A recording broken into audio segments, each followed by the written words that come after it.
Legenda Menak Sopal, asal-usul nama Trenggalek. Pada suatu masa, di sebuah desa yang damai, hiduplah seorang bayi bernama Menak Sopal.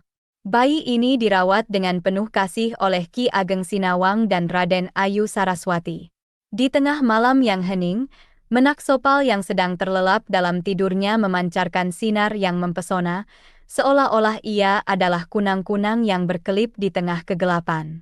Melihat fenomena ini, Ki Ageng Sinawang dan Raden Ayu Saraswati yakin bahwa Menak Sopal ditakdirkan untuk menjadi sosok yang luar biasa. Seiring berjalannya waktu, Menak Sopal tumbuh menjadi pemuda yang gagah dan bijaksana. Ia memiliki hati yang penuh kasih dan selalu siap membantu orang lain. Menak Sopal juga menunjukkan kecerdasan yang luar biasa. Dengan cepat ia menguasai semua ilmu yang diajarkan oleh Ki Ageng Sinawang. Bahkan, ia berhasil menguasai ilmu malih rupa, sebuah ilmu peninggalan Ki Sabra yang memungkinkannya berubah wujud menjadi seekor harimau yang perkasa. Suatu hari, desa di sekitar Padepokan Sinawang mengalami kekeringan yang parah. Penduduk desa seringkali bertengkar karena berebut air dari belik, sumur kecil, di tepi Sungai Bagong. Menak Sopal, yang selalu berusaha membantu orang lain, merasa terpanggil untuk menyelesaikan masalah ini. Ia pun memutuskan untuk menelusuri Sungai Bagong dan mencari solusi. Setelah beberapa hari melakukan penyelidikan, Menak Sopal memutuskan untuk membendung Sungai Bagong. Ia mengumpulkan para pemuda desa dan murid-murid Ki Ageng Sinawang untuk membangun bendungan. Dengan kerjasama yang baik, mereka berhasil membangun Dam Bagong dalam waktu singkat. Namun, tak lama setelah Dam Bagong selesai dibangun, bendungan tersebut tiba-tiba runtuh. Menak Sopal, para pemuda, dan murid-murid Padepokan Sinawang segera berusaha memperbaiki bendungan tersebut.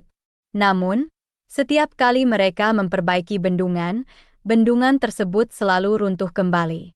Menak Sopal kemudian menggunakan ilmu batinnya untuk mencari tahu apa yang mengganggu pekerjaan mereka. Dalam penglihatan batinnya, ia melihat seekor buaya putih besar yang sedang merusak Dam Bagong dengan ekornya. Menak Sopal kemudian berkomunikasi dengan buaya putih melalui kekuatan batinnya. "Hei, buaya putih. Apa yang kau lakukan? Mengapa kau merusak bendungan itu?" tanya Menak Sopal. Buaya putih menjawab, "Aku merusaknya karena kau tidak memberiku makan sebelum membuat bendungan di sungai kekuasaanku. Aku ingin makan kepala seekor gajah putih. Jika kau bisa mencarikannya untukku, aku berjanji tidak akan merusak bendungan ini lagi."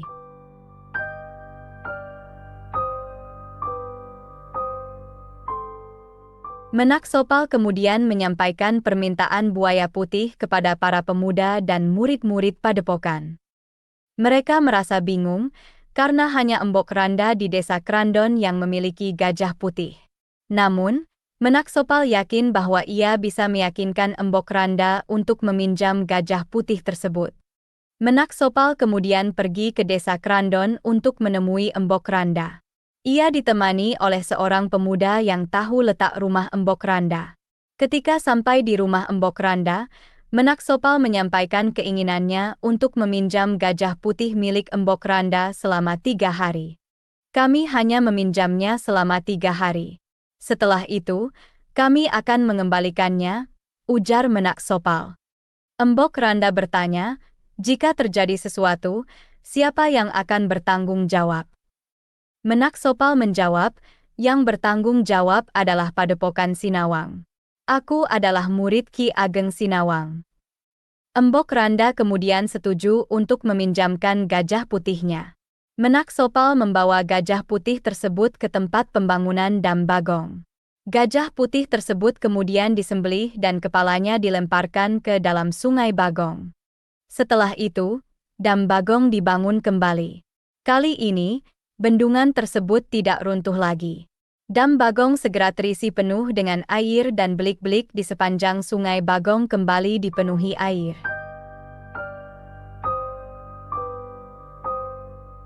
3 hari berlalu setelah Menak Sopal meminjam gajah putih milik Embok Randa. Seharusnya, Menak Sopal sudah mengembalikan gajah putih tersebut ke Embok Randa.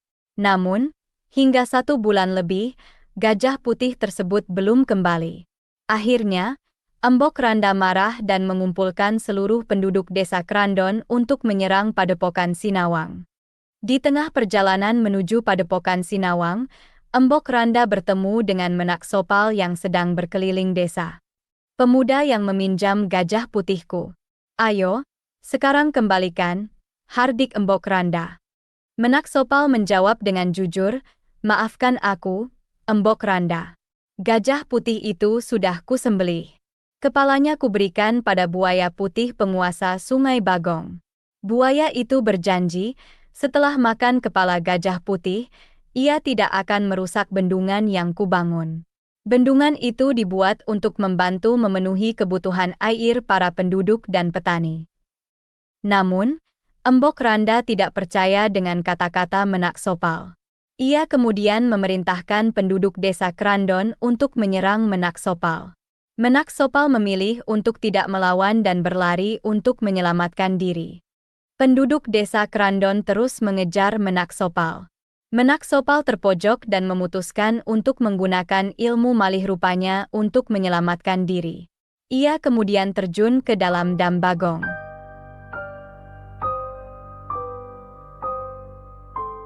Embok Randa memerintahkan penduduk desa Krandon untuk menunggu Menak Sopal muncul dari Dam Bagong. Sementara itu, Embok Randa pergi ke Padepokan Sinawang. Di sana, Ki Ageng Sinawang dan Raden Ayu Saraswati menyambutnya dengan ramah. Awalnya, Embok Randa ingin meminta kembali gajah putih miliknya. Namun, Ki Ageng Sinawang menjelaskan bahwa gajah putih tersebut sudah disembelih dan kepalanya diberikan pada buaya putih di Sungai Bagong. Menak Sopal melakukan itu agar buaya putih berhenti merusak bendungan. Jika bendungan tidak rusak, maka kebutuhan air para penduduk dan petani dapat tercukupi. Tidak sulit seperti sekarang ini, jelas Ki Ageng Sinawang. Embok Randa kemudian memahami situasinya dan merasa lega. Jadi benar apa yang dikatakan Menak Sopal tadi? Aku salah kira. Jika memang gajah putihku digunakan untuk membantu membangun bendungan, aku rela, ucap Embok Randa. Ki Ageng Sinawang kemudian berterima kasih kepada Embok Randa. Terima kasih, Embok Randa. Semoga terang di hatimu ini membawa kemakmuran bagi penduduk di sekitar sini. Nanti, jika daerah ini sudah ramai, akan kuberi nama Terang Inggalih, ujar Ki Ageng Sinawang. Embok Randa kemudian bertanya tentang keberadaan Menak Sopal. Bagaimana dengan Menak Sopal? Apakah dia baik-baik saja? Tanya Embok Randa dengan penuh kekhawatiran. Jangan khawatir, Embok Randa. Menak Sopal pasti akan kembali dengan selamat, jawab Raden Ayu Saraswati dengan senyum yang menenangkan.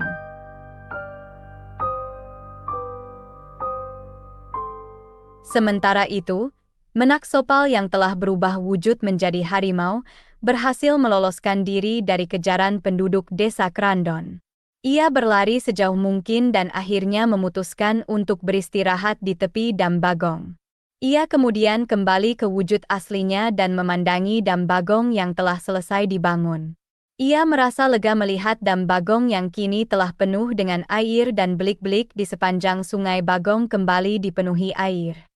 Menak Sopal kemudian berdoa, semoga Dam Bagong ini dapat membantu memenuhi kebutuhan air para penduduk dan petani.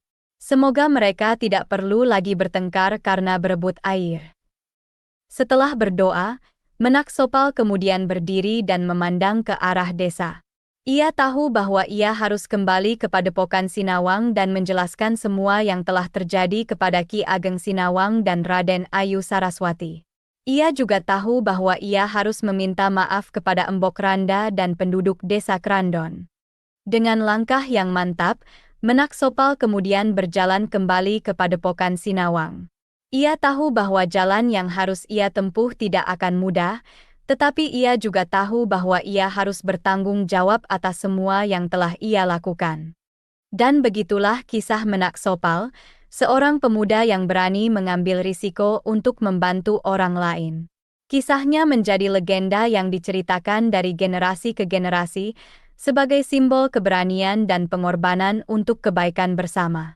Demikianlah kisah ini diceritakan, segala kebenaran detailnya kita kembalikan kepada Allah, Tuhan pemilik kisah kehidupan.